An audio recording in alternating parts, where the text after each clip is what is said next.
Hello to everybody that's just joining. Welcome to today's Bonjour à tout le monde, bienvenue au webinaire. On va avoir un webinaire sur B-City, mise en relief, mise en vedette et on va mettre en vedette donc aujourd'hui les initiatives de pollinisation à Guelph en Ontario. Donc, je vais laisser un peu de temps pour que tout le monde arrive dans la salle et juste une note pour les gens qui arrivent. Si vous voulez écouter en français, il y a de l'interprétation et vous pouvez accéder donc à l'audio en français. Donc, l'icône, il s'agit de cliquer sur l'icône en bas de l'écran et le globe.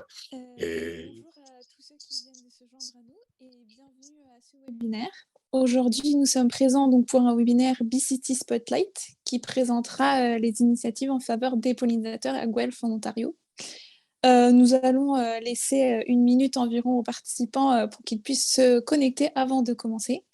Et comme l'a dit Jordan, pour ceux qui voudraient écouter en français, l'interprétation est disponible. Et pour y accéder, pour accéder à l'audio en français, veuillez cliquer sur l'icône d'interprétation en bas de l'écran et sélectionner le français pour pouvoir profiter de la traduction.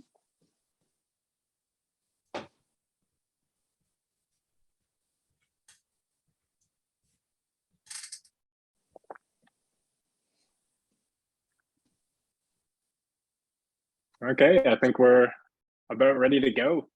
Hello to everybody that's. Je pense que nous sommes prêts, donc bienvenue à tout le monde qui se joint à nous. Nous avons cet après-midi notre premier webinaire sur les pollinisateurs dans la ville de Guelph, en Ontario. L'objectif est de mettre en relief les actions prises dans différentes municipalités partout au Canada pour protéger les pollinisateurs. Aujourd'hui, nous aurons des intervenants de la ville de Guelph, de l'Université de Guelph et de nos BNL Pollinisation Guelph qui va nous donner un aperçu de leurs multiples activités à travers la ville. Donc, à titre de dernier appel, vous pouvez cliquer sur l'icône en bas de l'écran et sélectionner le français. Donc, on rappelle encore une fois que si vous souhaitez écouter ce webinaire en français, il suffit de cliquer sur l'icône interprétation en bas de votre écran et sélectionner le français. Merci. Thank you, Adele. And before we Merci, get into Adèle. Avant de commencer et partir le contenu, je veux reconnaître le territoire. Je suis à Toronto, c'est le territoire traditionnel de plusieurs nations, par exemple du Mississauga, du Crédit, Anishinaabe, Chippewa, Haudenosaunee et Wendat. Il est couvert par le traité 13 pour les Mississauga du Crédit. Je sais que nous participons aujourd'hui partout au Canada, donc je vous invite à penser au terrain sur lequel vous êtes situé. Et comme personne sur ces territoires, nous devrions nous dévouer à avancer nos partenariats, collaboration et réconciliation alors que nous apprenons ensemble à contempler les possibilités devant nous. Nous avons donc 4 intervenants de Guelph qui représentent différentes organisations. Je vais leur présenter brièvement Jade Cranstone et Samantha Dupré de la ville de Guelph. On a Norm Widmer qui nous vient de Pollinisation Guelph, nos BNL, et Samantha Casey qui vient de l'Université de Guelph. Jade Cranstone se joint à l'équipe de foresterie et de paysage durable en 2019, suite à 25 années de consultation dans le secteur privé, où il se concentrait sur les plans maîtres, l'élaboration de politiques et la conception détaillée pour les municipalités, les agences et les clients du secteur privé. Depuis l'enfance, il est fasciné par la nature et il a eu de l'éducation formelle en écologie. C'est un baccalauréat de Western University et il a continué avec l'architecture paysagère et une maîtrise de l'Université de Guelph. En 2021, il était reconnu par ses pairs de l'Ontario Association of Landscape Architects qui l'ont décerné le prix Carl Borgstrom pour le service à l'environnement. Son rôle avec la ville de Guelph est de mener les plans pour le programme de naturalisation et de sélectionner les différents matériaux des plans et d'aider avec l'engagement communautaire.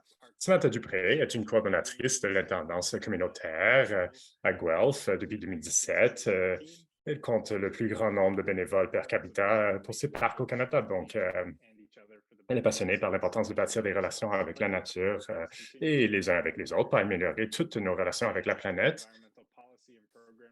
Depuis 10 ans, elle travaille en politique publique, environnementale et dans l'élaboration de programmes. Elle est diplômée en écologie de restauration et détient un BES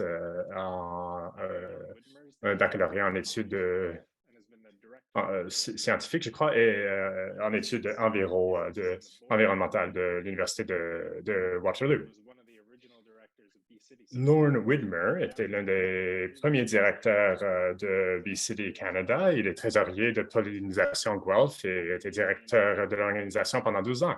Il siège le CA maintenant de Pollinator Partnership Canada et était l'un des premiers directeurs de BCD Canada. Bien qu'il soit maintenant retraité, il a eu l'occasion de contribuer à la stratégie au plan d'action pour la santé des pollinisateurs en Ontario. Il maintient aussi une cour respectueuse des pollinisateurs à Guelph et contribue à l'entretien de plusieurs sites d'habitants en ville. Samantha Casey détient un diplôme en gouvernance environnementale de l'Université de Guelph et s'est joint en tant que membre du personnel de BCD Canada pour améliorer l'écologie sur le campus de l'Université de Guelph. Samantha détient maintenant un poste unique à l'Université de Guelph en tant que coordonnatrice des communications et de l'engagement pour le département de durabilité. Et elle est coordonnatrice de la durabilité pour les services hospitaliers aussi. Sa partie préférée de son travail est de co-concevoir les projets de durabilité et de conservation avec les étudiants à l'université.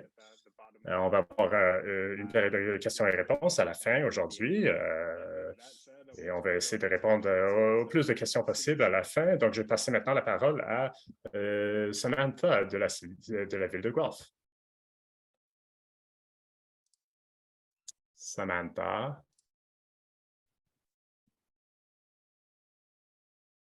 Dupré.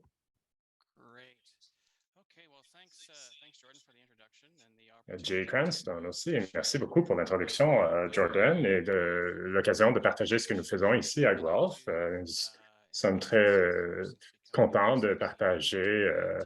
On est devenu une ville B-City en 2018, donc nous continuons à apprendre et nous voulons partager ce que nous faisons et nous voulons aussi apprendre des autres pour qu'on puisse avancer aussi.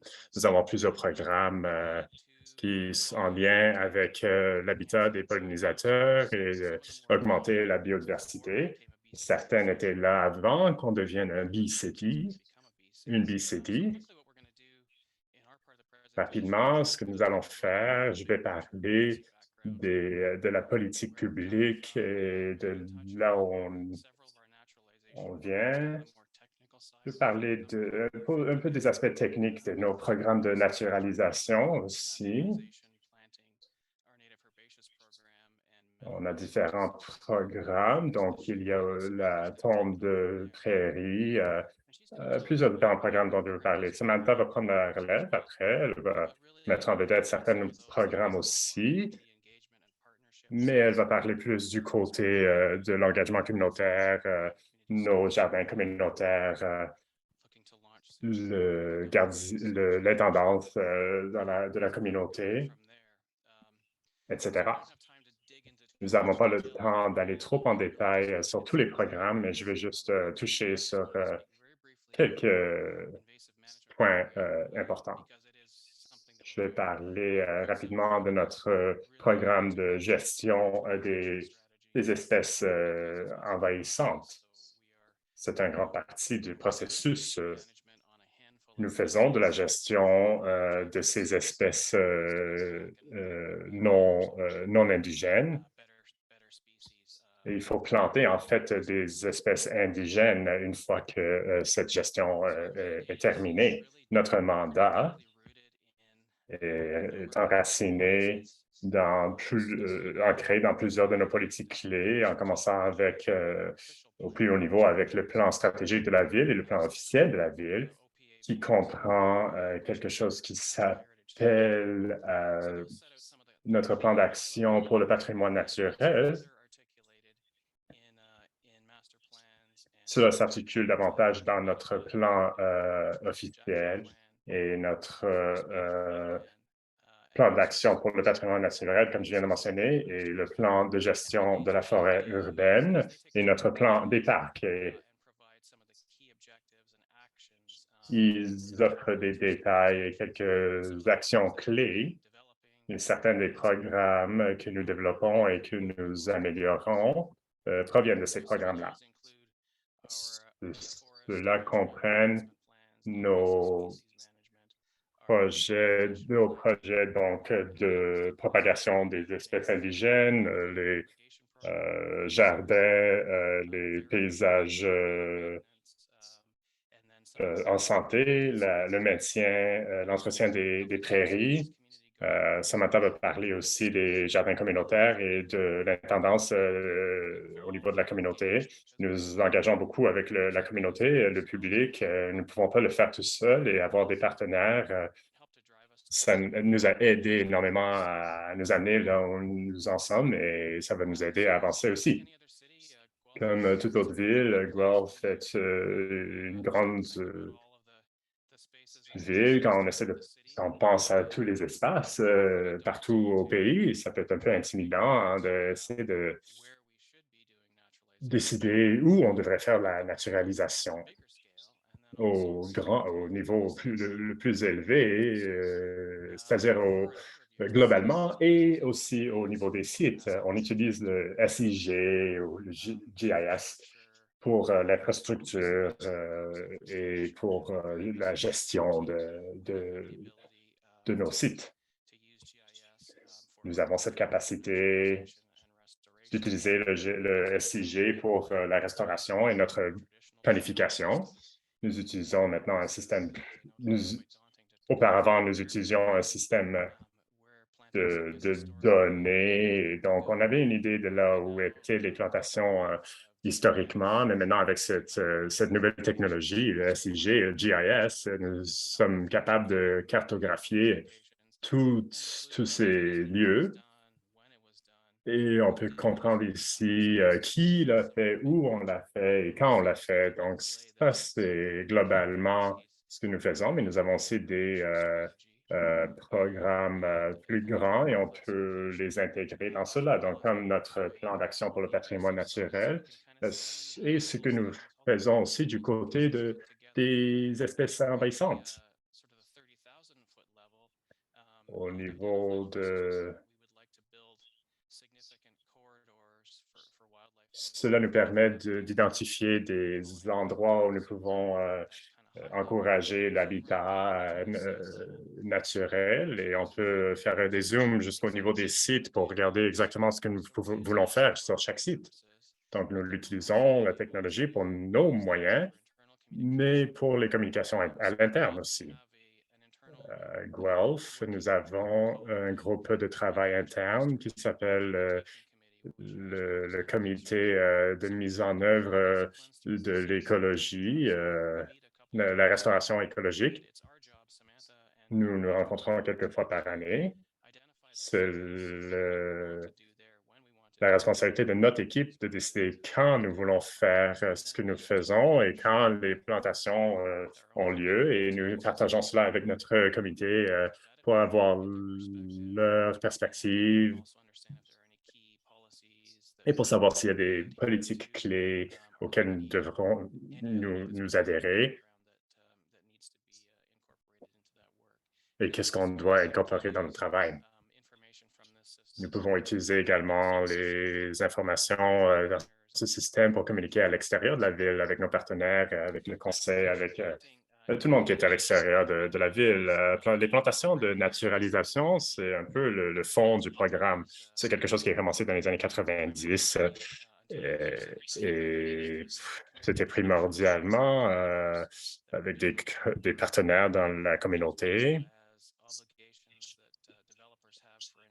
C'était aussi des obligations des constructeurs d'avoir des zones tampons, d'intégrer cela dans leur construction. On a aussi, comme j'ai mentionné, les deux programmes de foresterie et de patrimoine naturel. Donc, je vais parler un peu de nos partenaires et là, nous en sommes avec cela. Donc, en 2021, nous avons planté 6 000 arbres et arbustes indigènes sur 40 sites. Cette année, on croit qu'on va cibler 10 000 arbres et arbustes. Et si nous ajoutons à cela ce que nos partenaires communautaires font après COVID, nous attendons avoir 5 000 arbres et arbustes, 2 500 fleurs sauvages aussi. On utilise 65 espèces d'arbustes et d'arbres indigènes. Notre programme de herbacées indigènes a commencé en 2019 avec un pilote de seulement quelques plateaux de semis dans la serre et nous sommes cette année à 4 000 en 2022. Nous avons une excellente source de semences chez nous. Donc, juste en marchant dans les zones naturelles, nous avons une grande étendue, une grande variété de semences. Et nous avons reçu aussi des sites de différents partenaires qui sont sur leur site. Donc, une bonne leçon que nous avons apprise ici, c'est que nous avons nos semences ici dans notre arrière-cour, entre guillemets. Et c'est juste une question de savoir comment les préparer pour la plantation. Donc, on a beaucoup de collaboration aussi avec notre équipe d'horticulture. Nous collectionnons ces semences et on leur passe des semences pour les stratifier, pour les préparer. Et on leur laisse le soin de les préparer, de les sortir dehors, faire la certification, l'hivernation. Ils font des changements aussi dans le département d'horticulture. Ils modifient certains de leurs parcelles de plantation pour inclure des plantes indigènes. Et s'ils trouvent, par exemple, différentes espèces indigènes, on leur laisse le soin de les intégrer dans le mélange. Nous travaillons dans des pots, mais quand nous avons des semences excédentaires, nous les mettons dans des pots pour différentes zones, y compris les prairies. La tonte de prairies, c'est quelque chose qui est nouveau cette année. Nous faisons des essais dans quelques différents endroits à travers la ville. Certains sont opportunistes et d'autres sont plus en lien avec des politiques. Cette zone ici, qui est plus lien avec une politique publique, on nous a dit qu'on devrait le maintenir en prairie. Donc, c'est un complexe de prairies, en fait, plus grand qui peut soutenir des oiseaux migrateurs. Donc, on savait qu'on devait faire quelque chose parce qu'il y avait des plantes envahissantes et nous avons divisé la parcelle en quatre zones comme ça et on fait un cycle. Nous travaillons avec notre équipe des herbes ou des prairies pour faire la tonte.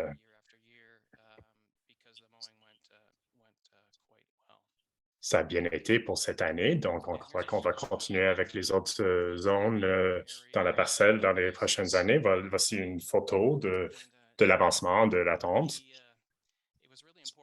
C'était très important pour nous de communiquer avec les résidents sur ce que nous faisons, pourquoi on le faisait et quand on allait le faire en termes de la planification avec les oiseaux et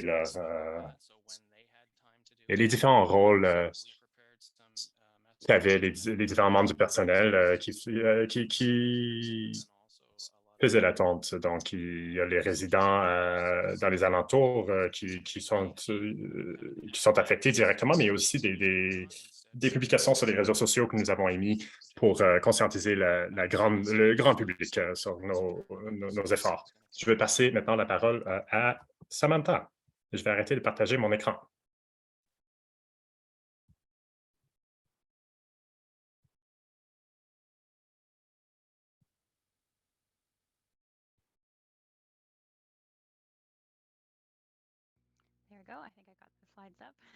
Voilà, je pense que j'ai pu monter les diapos. Je vais juste parler un peu de l'engagement communautaire et les divers partenaires avec lesquels nous travaillons pour nos projets de naturalisation. La plupart de nos projets sont sur les territoires de la ville, les terrains de la ville, mais nous travaillons aussi avec des partenaires sur différentes propriétés institutionnelles et les écoles. Nous avons des partenaires incroyables. Nous avons leur logo à l'écran. Il y a Pollination Guelph, puis Trees for Guelph fait depuis plusieurs années des plantations d'arbres et arbustes avec les groupes des écoles. Ils font 5 000 par année environ. Donc, c'est un grand effort de plantation et pollinisation Guelph crée énormément d'habitats pour les pollinisateurs aussi. Ils ont des jardins de démonstration. Ils ont une incroyable expertise qui nous aide à développer nos programmes et les agrandir. Et ils font du travail similaire que nous. Donc, nous essayons d'appuyer tous ces groupes en tant que ville parce que ça nous aide à le faire ensemble. On trouve que c'est plus facile de créer de l'habitat et d'attirer des bénévoles pour ces journées de plantation. Il y a des gens qui veulent le faire seulement une fois. On n'a pas de problème donc à engager la communauté dans ce sens. Mais nous apprenons que c'est difficile de maintenir cet engagement avec le travail difficile de maintien, d'entretien. Donc, nous essayons de jouer un rôle avec les groupes de base pour qu'ils puissent communiquer et de faire le lien avec d'autres programmes et d'autres organisations. Et cela aide à attirer donc des bénévoles, à planifier l'assurance et différents éléments. Donc, ça aide quand il y a plusieurs groupes, ça nous donne plus de ressources, mais en tant que ville, nous appuyons aussi des groupes de la communauté qui viennent vers nous individuellement. On n'a pas de problème à leur mettre en lien avec d'autres groupes, mais donc on ne discrimine pas. Avec un groupe d'aliments indigènes, souveraineté alimentaire, un groupe de souveraineté alimentaire. En fait, on est venu vers nous. Donc, voilà comment ça fonctionne pour nos projets.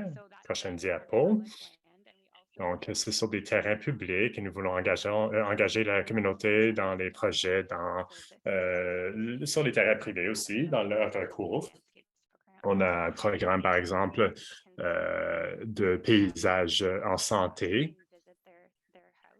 On envoie quelqu'un pour visiter les maisons et de faire une évaluation du site pour sélectionner des plantes qui peuvent créer un paysage en santé.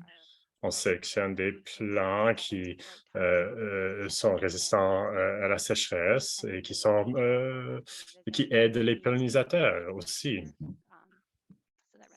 Vous avez le lien en bas de l'écran ici.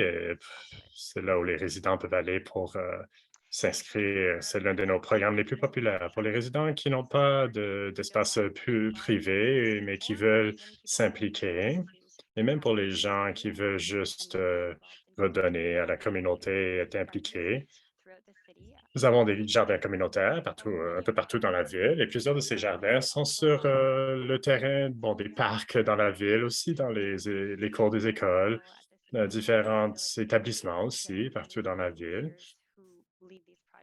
Et il y a des leaders dans la communauté qui entretiennent et qui gèrent ces programmes-là. J'essaie de servir comme ressource pour guider les gens vers des bénévoles, aussi pour la création d'idées et pour inciter les gens à venir vers nous avec des nouvelles idées. Il y a une carte et un lien vers la carte ici à l'écran. Donc, on a tous les projets de jardin communautaire et vous voyez l'écran ici, vous voyez l'icône à l'écran ici. Je voulais juste mentionner aussi que plusieurs des jardins sont comme des jardins maraîchers et on ne considère pas nécessairement ces jardins comme des jardins pollinisateurs, mais on aide les gens à les intégrer. Et je suis contente de dire que maintenant, on a 80% des jardins communautaires qui incluent des plans qui aident les pollinisateurs. Donc, on est très fiers de cela et nous avons aussi 6 projets de jardins pollinisateurs individuels. On était inspirés par la façon, par le succès du programme de jardin communautaire et nous avons trouvé que depuis la pandémie, il y a de plus en plus de gens qui veulent s'impliquer, être dans la nature et de prendre soin de la nature. Donc, nous essayons de trouver des façons de formaliser cela et d'utiliser ce programme comme modèle pour intégrer des programmes indigènes. Et on va essayer de laisser une certaine flexibilité. Voici un projet qui a commencé de façon assez organique et ça sert de pilote et on espère que cela va grandir et devenir un programme plus formel à l'avenir. Donc, voici une carte de Burnside Park à Guelph. En 2019, un membre de la communauté qui voulait commencer un jardin communautaire dans ce parc. Elle a soumis la demande. On a fait des sondages auprès de la communauté. On s'est assuré que ça n'avait pas d'impact en fait sur un terrain de jeu qui était dans le coin et on a créé un comité pour s'assurer qu'il y avait un bon entretien. Et ils ont commencé aussi un groupe pour le voisinage. Donc, c'est une communauté qui est très impliquée. Et on s'est rendu compte qu'il y avait une occasion, une opportunité ici d'installer dans cette zone que vous voyez ici, on a dû enlever certains pins parce que ça attirait plusieurs espèces envahissantes. Donc, on voulait l'améliorer avec des espèces indigènes. Donc, on leur a dit un petit plan, vous voyez, à droite pour guider leur travail. On leur a mis en lien avec Ignatius Old Growth Forest, un OBNN.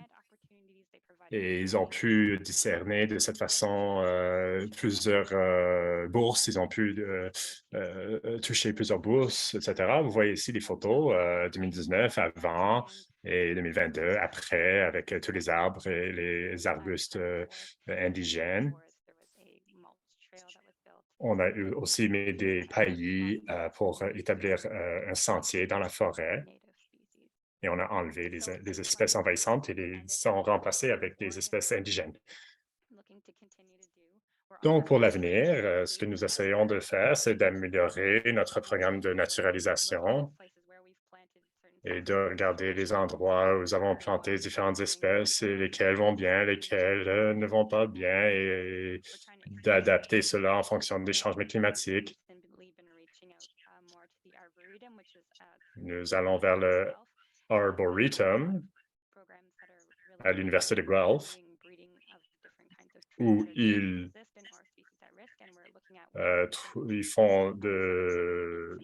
sélectionnent différents arbres qui sont résistants aux maladies, etc. Et donc, on essaie d'intégrer cela dans nos espaces naturels. Nous essayons de formaliser aussi notre programme d'adopter un espace. Et nous espérons aussi avoir un programme où on donne gratuitement des arbres pour les arrière-cours des gens. Donc, je vais mettre toutes nos coordonnées ici si vous voulez pour nous poser des questions spécifiques après le webinaire. Et maintenant, je vais passer la parole à notre prochaine intervenant, Lorne, qui est avec Pollinisation Guelph.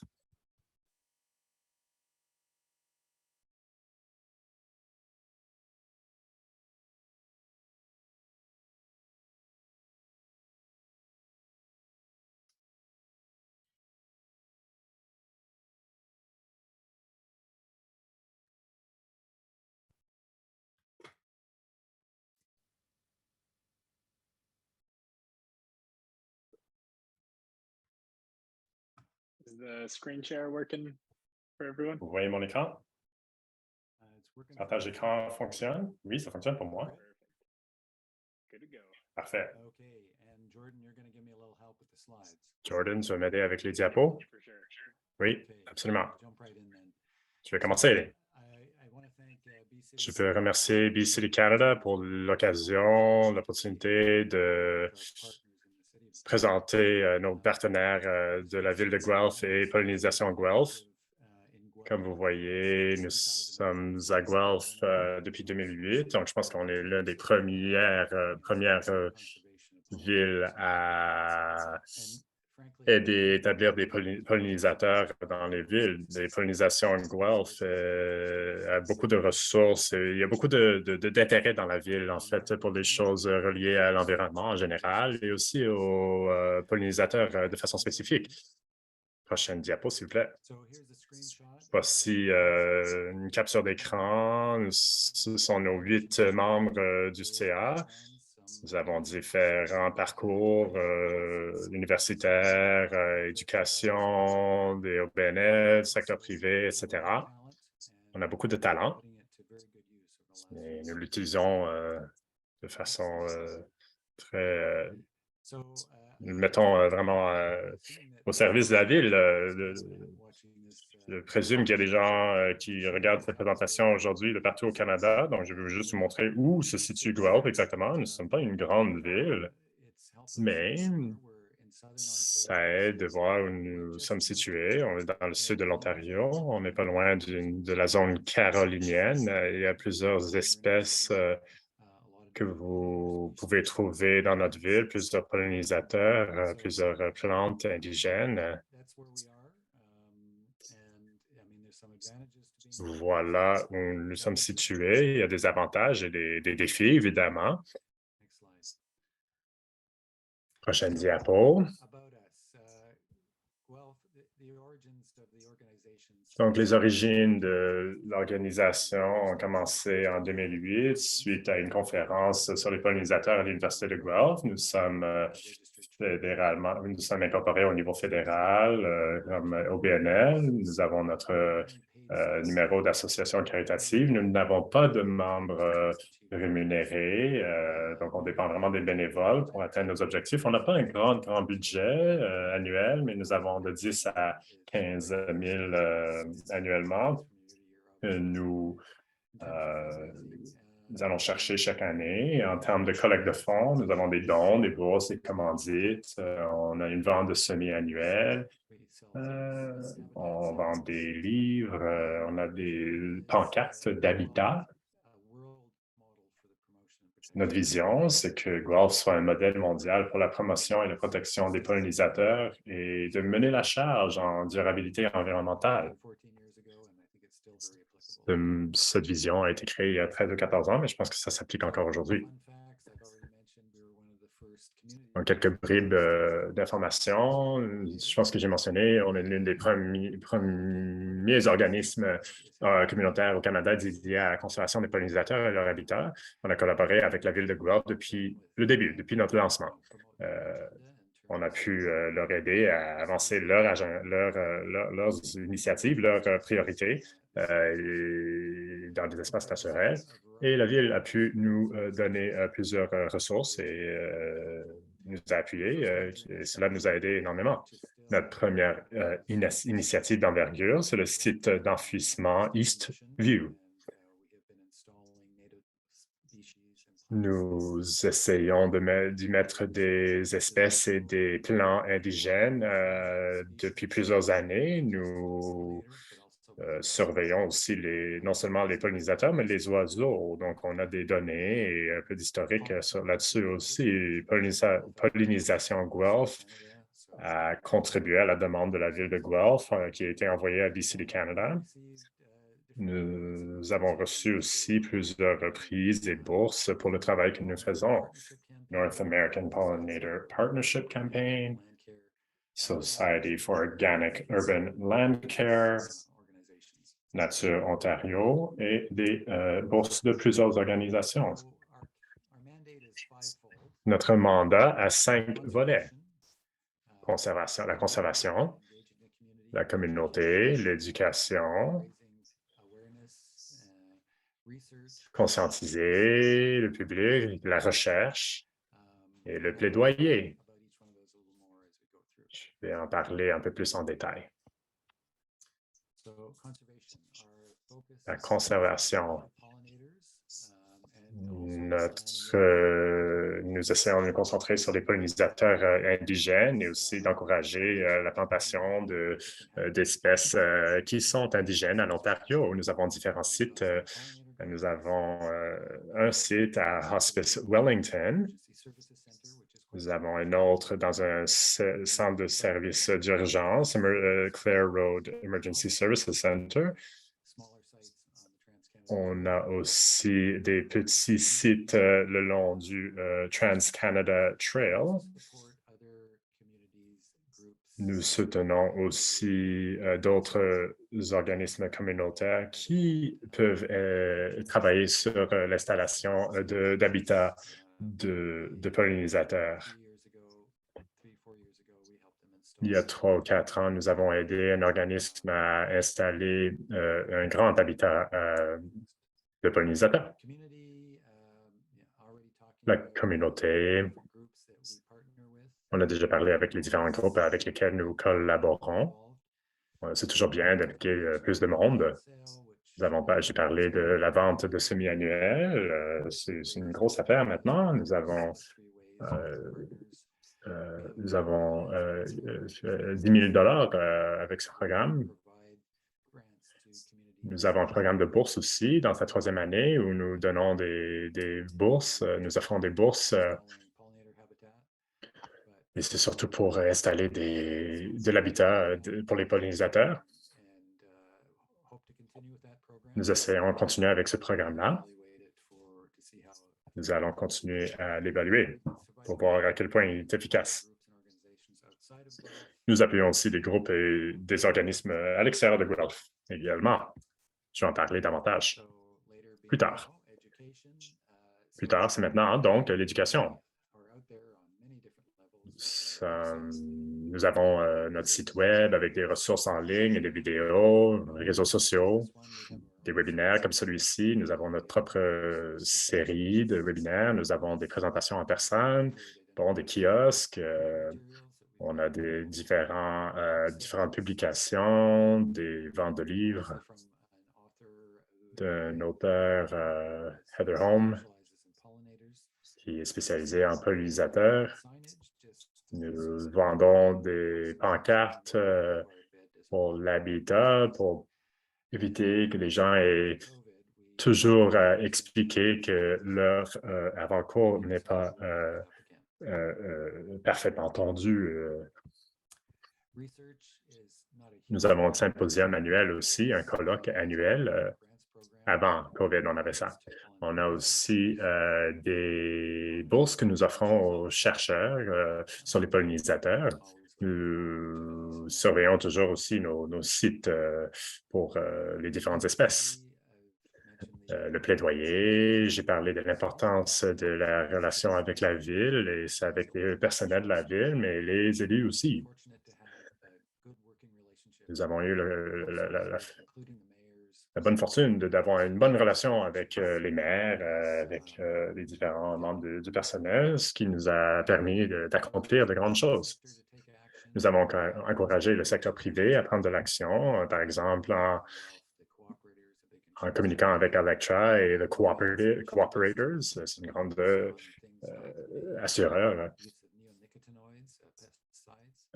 Nous avons envoyé des soumissions au gouvernement provincial sur les néonicotinoïdes, par exemple, et notre stratégie de santé des pollinisateurs. Et nous avons fait aussi des programmes de communication avec les médias locaux pour mettre en vedette les pollinisateurs et des initiatives en lien avec cela. C'est pas toujours, il y a des grands défis ici. C'est pas toujours facile de sauver les pollinisateurs avec le climat qui change. Plusieurs de nos projets d'habitat en ont souffert avec le manque d'eau, avec les longues journées chaudes sans pluie. Cela nous force à reconsidérer là où on plante, là où on met nos plantations, parce qu'il se peut que ce soit plus viable à l'avenir. Donc, il faut qu'on pense au lieu et essaie de passer à différentes possibilités. Donc, on a Le recrutement et la rétention de bénévoles, comme tout au BNL, c'est un défi en continu. Il y a le burn-out. Il y a des gens qui sont là depuis longtemps et qui font tout le travail.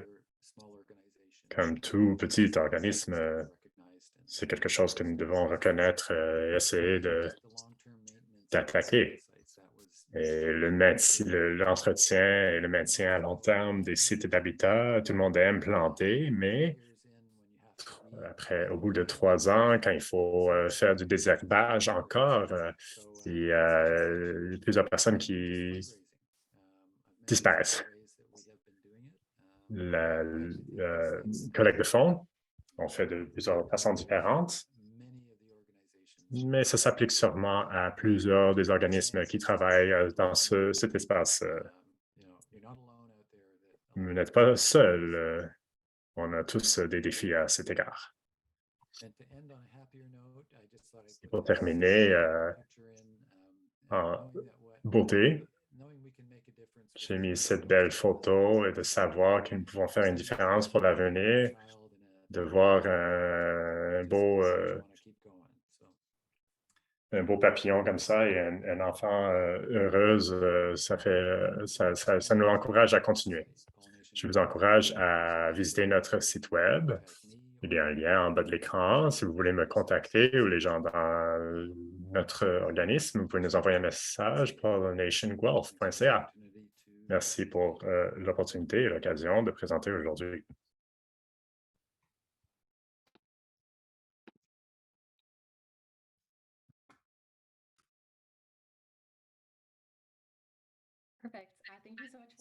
Merci, Lauren, pour partager tout cela, tout ce que Pollination Guelph fait. Bonjour tout le monde. Je suis très contente de parler de ce qui se passe à l'Université de Guelph sur notre campus.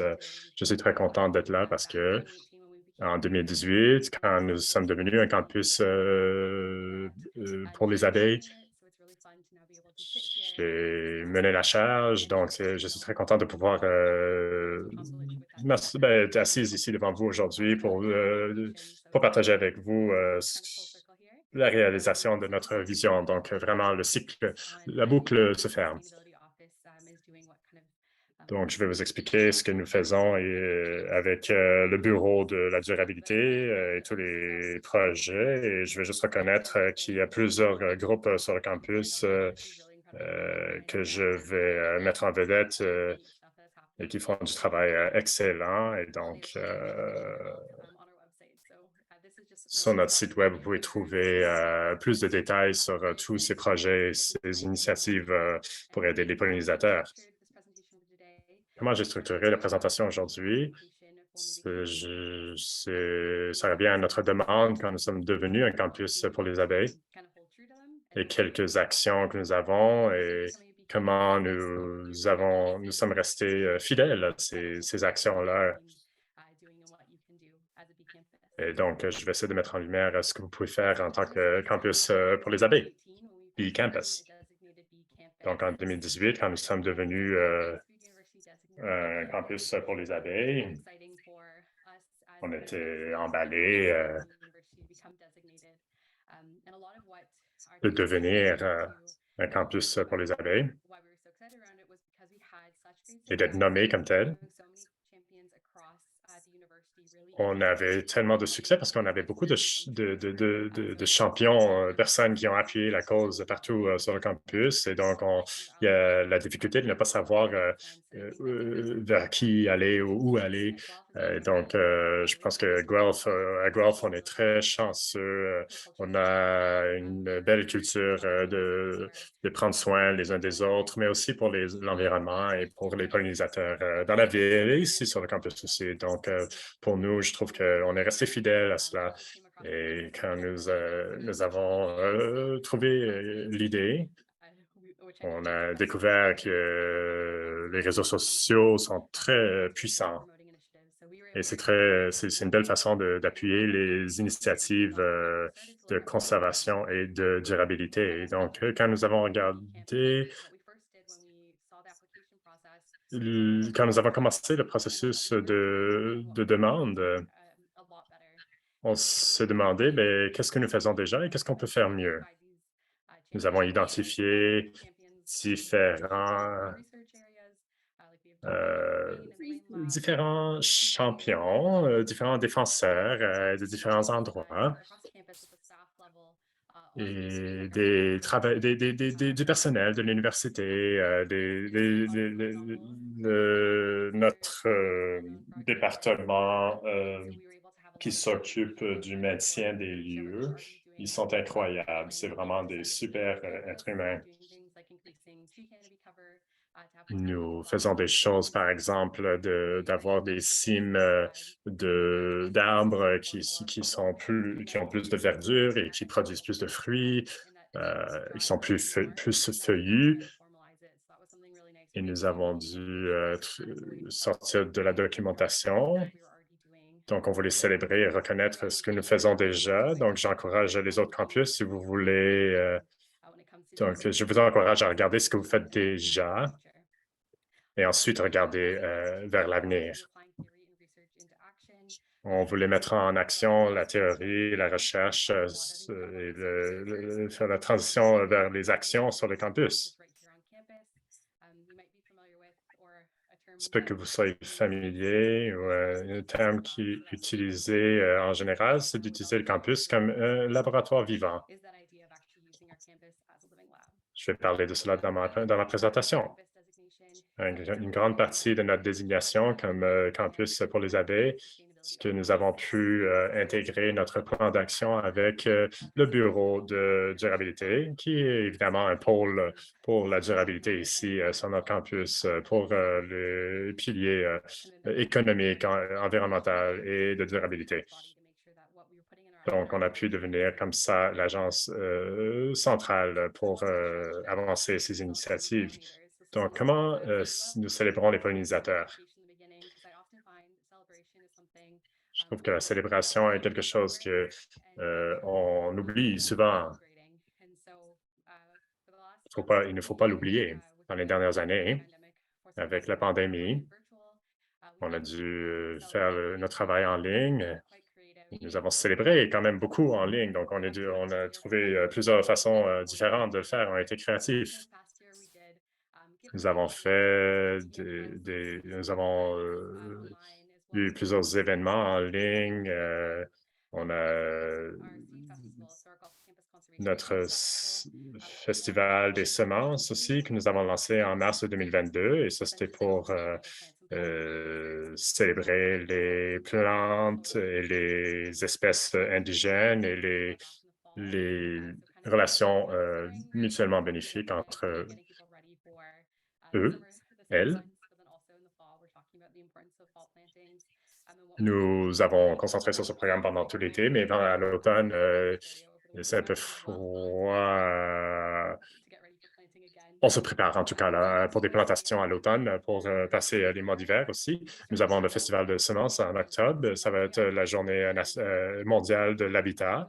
On va avoir une semaine d'événements. Donc, peu importe si vous avez une affiliation avec l'Université de Guelph, vous pouvez vous impliquer. Nous sommes très emballés pour le Festival de semences parce que ça a créé une très belle conversation, une conversation très importante autour de la sauvegarde des semences. Nous avons vu beaucoup de succès en mars et donc avec ce festival qui sera le premier en personne, nous avons bien hâte de voir les résultats. Donc, je vous recommande de regarder tout cela en ligne.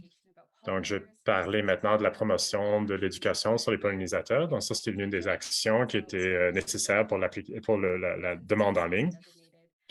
Depuis qu'on a été désigné comme campus pour les abeilles, quand nous faisons des événements, nous parlons de notre statut en tant que Bee Campus, campus pour les pollinisateurs.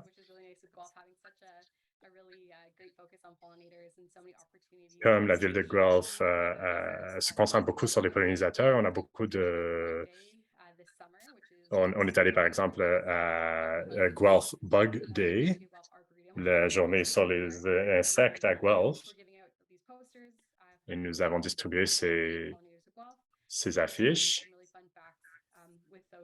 Et nous avons partager aussi des bribes d'informations intéressantes. Et ces affiches sur les pollinisateurs indigènes de Guelph ont été très populaires et nous sommes très emballés de les voir pendus dans les bureaux de différentes personnes. Et donc, c'était une belle façon d'engager avec les gens. Et il y a une pancarte ici que vous voyez, Pollinator Fun Facts to Share with Friends, des faits intéressants sur les pollinisateurs à partager avec les amis et qu'on va monter sur le campus. Nous travaillons avec BCD Canada pour monter d'autres pancartes aussi pour augmenter l'éducation sur les pollinisateurs et de les disperser un peu partout sur le campus de Guelph, de l'Université de Guelph. Nous avons une initiative en continu sur la conservation de la biodiversité. Je vous encourage à regarder leur profil sur Instagram. Si vous êtes si vous êtes un finissant ou finissante de l'université Western University,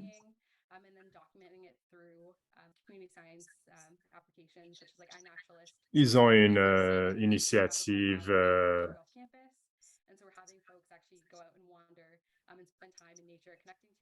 nous avons des gens qui se promènent dans la nature et qui peuvent documenter ce qu'il y a sur différents sites. Nous avions un programme sur les papillons monarques. Et c'est un grand succès pour les étudiants et plusieurs personnes qui aiment ces pancartes. Plusieurs étudiants ont créé cet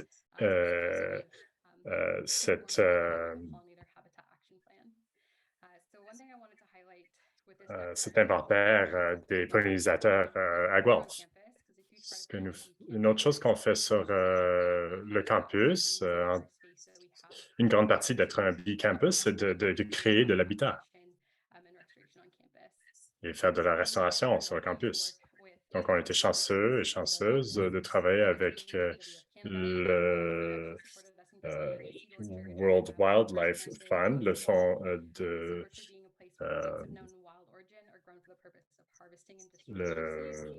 World Wildlife Fund de Canada. On a travaillé avec eux pour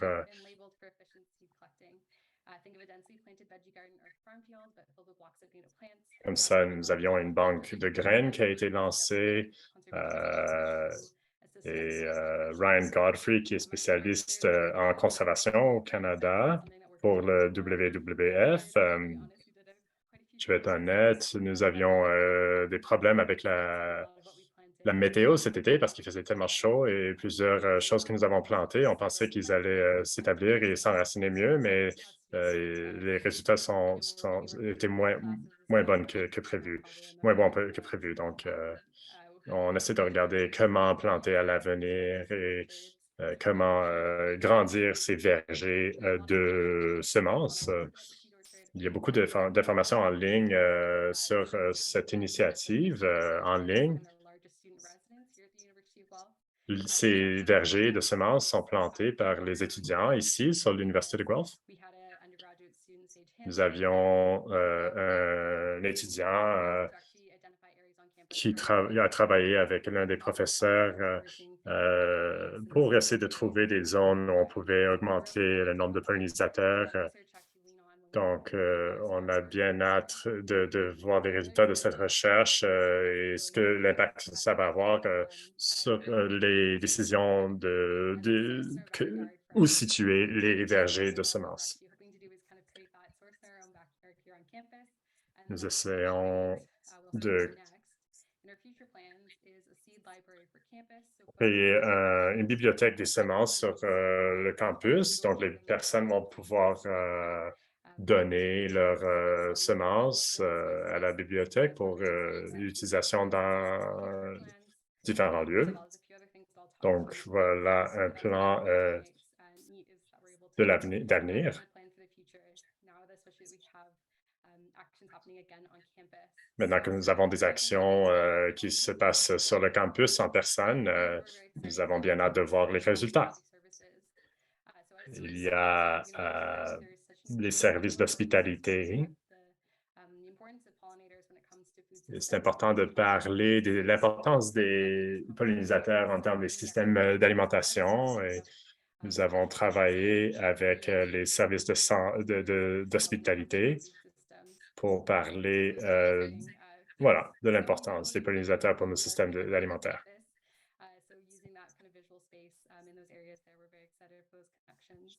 Nous sommes très emballés de faire ces connexions. Il y a plusieurs personnes qui sont intéressées.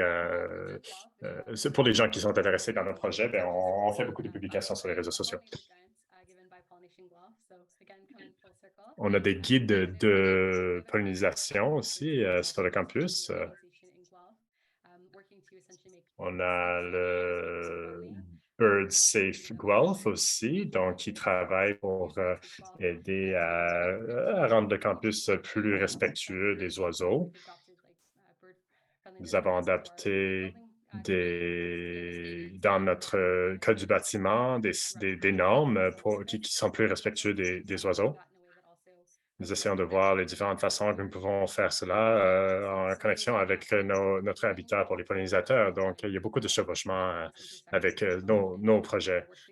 Il y a des intersections et cela nous permet de travailler avec les différents groupes qui travaillent aussi sur le campus. Le B-City Campus Working Group, le groupe de travail sur le campus B-City. Donc, pour tous les étudiants ou les finissants qui écoutent, nous allons... En tout cas, on a eu beaucoup d'idées de toutes ces personnes, de tous ces étudiants et ces finissants. Nous avons travaillé de pair avec le Bureau de la durabilité. Donc, voici toutes nos coordonnées. Si vous avez des questions,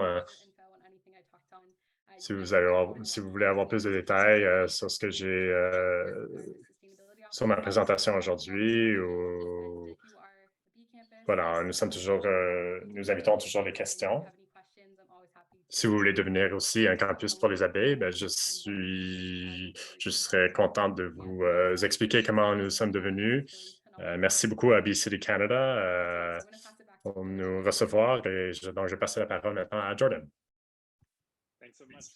Merci, Sam. Merci à tout le monde pour toutes ces incroyables présentations. Je veux juste être conscient de l'heure. On a une question qui est apparue 2 fois, donc je vais la poser dans les dernières minutes. Cela va être enregistré, on va le mettre sur YouTube. Donc, si vous avez des questions, vous pouvez nous contacter aussi par courriel, mais j'ai vu une question qui a été posée 2 fois. Et on peut la poser à Jay ou Samantha. Pouvez-vous expliquer le bénéfice de la tonte des prairies? Bien sûr. D'accord, je vais commencer. Samantha peut rajouter après. C'est une excellente question. C'est l'une des choses que nous essayons d'apprendre davantage. Quels sont les bénéfices exactement? La raison pour laquelle nous la faisons dans différents sites, sur différents sites. Bien, comme j'ai dit, c'est parfois les politiques publiques sur les lieux. Ça peut être dans les recommandations, les plans. Dans le cas de notre site ESU, c'est un ancien site d'enfouissement, donc il y a besoin de demeurer une prairie. Nous le faisons aussi pour éviter l'avancement de certains arbustes envahissants. Certains sont désirables, mais d'autres non. Donc, nous essayons, par exemple, de l'utiliser pour contrôler le NEPRUN. C'est aussi pour avoir une diversité d'habitats. Nous ne voulons pas créer de la forêt partout. On veut avoir de la tonte. On ne veut pas que ce soit boisé ou des régions boisées partout, mais nous apprenons sur le tas. Donc, on n'a pas, je n'ai pas la réponse définitive. On fait de l'expérimentation en même temps. Ce que je peux ajouter, c'est que historiquement, il y a certains endroits en Ontario où il y avait de la prairie. Ça aurait été maintenu comme tel avec des feux de prairie. Certains ont été provoqués par les êtres humains, d'autres naturels. On ne peut pas maintenir les habitats dans les zones urbaines. On ne fait pas on ne brûle pas, on ne planifie pas de brûler. Donc, c'est une méthode c'est la méthode que nous avons adoptée, la tonte, pour remplacer un peu le feu, là, comme ça.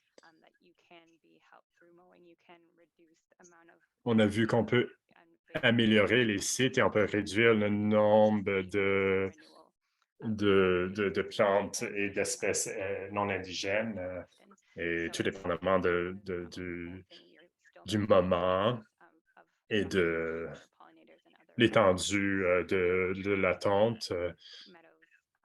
Nous ne faisons pas, on fait sur une rotation et pas chaque année. Donc, on fait ça vraiment sur une base de rotation et on ne fait pas tous les sites en même temps. Merci beaucoup. Je vois qu'il est passé 1h30, donc je veux juste être conscient de l'heure et du temps alloué. Je sais qu'il y a quelques questions que nous n'avons pas pu répondre, mais je vous encourage à nous contacter après le webinaire pour poser leurs questions. Vous pouvez me contacter moi ou les autres intervenants. Merci encore énormément à tous les intervenants pour tout le travail excellent que vous faites à Guelph, pour tous les pollinisateurs et pour prendre le temps de partager cela avec nous aujourd'hui. Je veux remercier à tout le monde qui a assisté aussi aujourd'hui pour écouter et qui a pris le temps aujourd'hui pour écouter tout ce travail incroyable. Je vous ai mentionné qu'on va enregistrer le webinaire aujourd'hui en anglais et en français. Donc, on va avoir les deux sur notre post YouTube, notre canal YouTube. Donc, je vais envoyer les liens aussi de ces enregistrements. Donc, cela conclut le webinaire pour aujourd'hui. Donc, restez à l'affût pour les prochains webinaires de BCity Canada. Merci beaucoup.